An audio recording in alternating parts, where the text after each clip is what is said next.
अगर आगम साहित्य की बात करें तो अंग साहित्य में आचारांग का सर्वप्रथम स्थान है, क्योंकि संघ व्यवस्था में सर्वप्रथम आचार की व्यवस्था आवश्यक होती है। आवश्यक ही नहीं, अनिवार्य होती है। श्रमण जीवन की साधना का जो मार्मिक विवेचन आचारांग में उपलब्ध होता है, वैसा अन्यत्र प्राप्त नहीं होता। आचारांग निर्युक्ति में आचार्य भद्रबाहु स्वामी ने स्पष्ट किया है, मुक्ति का अव्याबाध सुख संप्राप्त करने का मूल आचार है।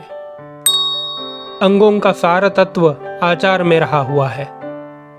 मोक्ष का साक्षात कारण होने से आचार संपूर्ण प्रवचन की आधारशिला है। एक जिज्ञासा प्रस्तुत की गई कि अंग सूत्रों का सार आचार है, तो आचार का सार क्या है? आचार्य ने समाधान की भाषा में कहा, आचार का सार अनुयोगार्थ है, अनुयोग का सार प्ररूपणा है, प्ररूपणा का सार सम्यक चारित्र और सम्यक चारित्र का सार निर्वाण है, निर्वाण का सार अव्याबाध सुख है।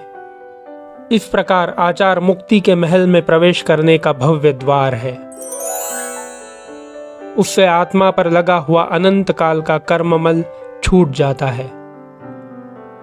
तीर्थंकर प्रभु तीर्थ प्रवर्तन के प्रारंभ में आचारांग के अर्थ का प्ररूपण करते हैं और गणधर उसी क्रम से सूत्र की संरचना करते हैं। अतः अतीत काल में आचारांग आगम का अध्ययन सर्वप्रथम किया जाता था। आचारांग का अध्ययन किए बिना सूत्रकृतांगादि आगम साहित्य का अध्ययन नहीं किया जा सकता।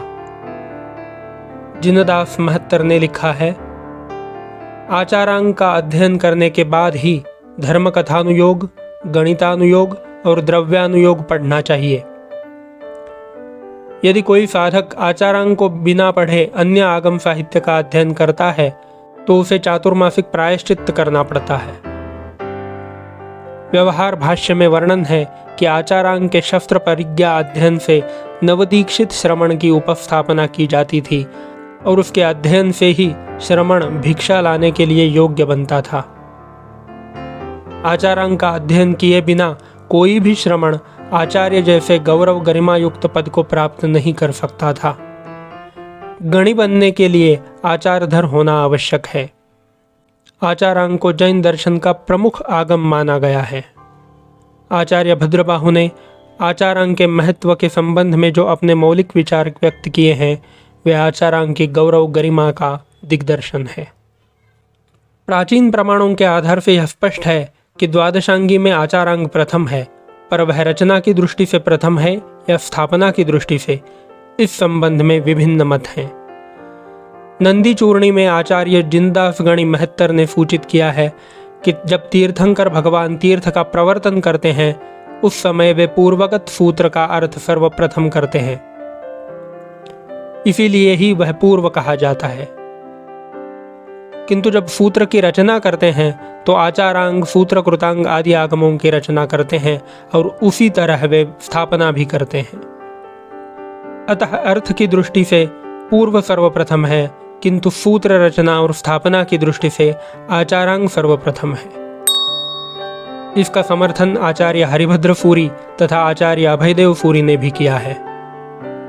आचारांग चूर्णी में लिखा है कि जितने भी तीर्थंकर होते हैं वे आचारांग का अर्थ सर्वप्रथम कहते हैं और उसके बाद 11 अंगों का अर्थ कहते हैं।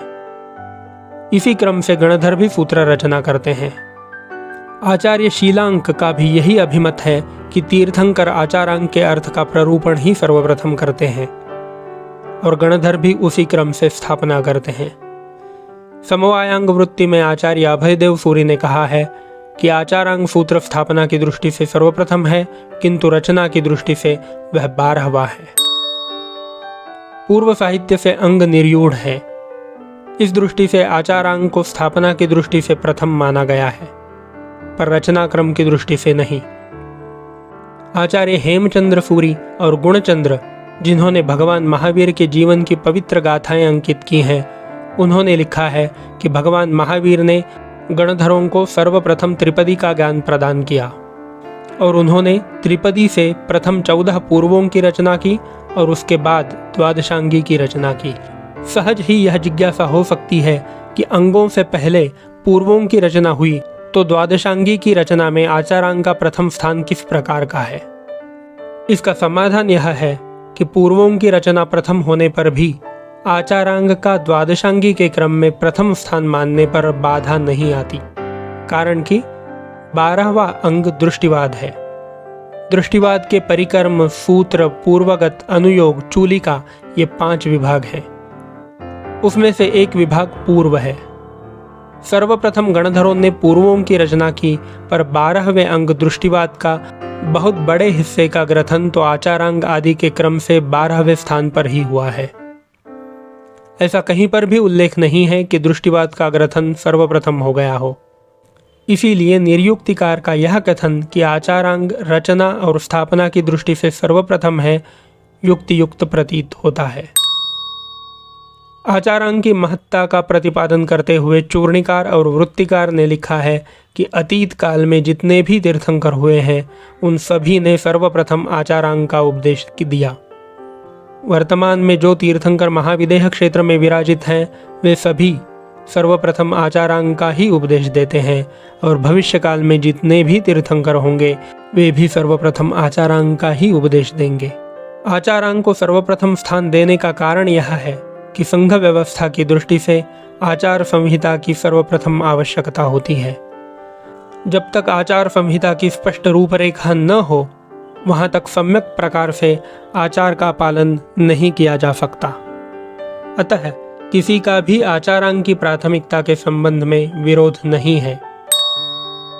यहाँ तक कि श्वेतांबर और दिगंबर दोनों ही परंपराओं ने अंग साहित्य में आचारांग को सर्वप्रथम स्थान दिया है। आचारांग में विचारों के ऐसे मोती पिरोए गए हैं जो प्रबुद्ध पाठकों के दिल लुभाते हैं, मन को मोहित करते हैं। यही कारण है कि संक्षिप्त शैली में लिखित सूत्रों का अर्थ रूपी शरीर विराट है। जब हम आचारांग के व्याख्या साहित्य को पढ़ते हैं तो स्पष्ट ज्ञात होता है कि सूत्रीय शब्द बिंदु में अर्थ सिंधु समाया हुआ है। एक एक सूत्र पर और एक एक शब्द पर विस्तार से ऊहापोह किया गया है। इतना चिंतन किया गया है कि ज्ञान की निर्मल गंगा बहती हुई प्रतीत होती है।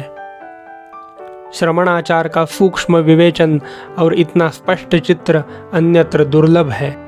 आचारांग में बाह्य और आभ्यंतर इन दोनों प्रकार के आचार का गहराई से विश्लेषण किया गया है।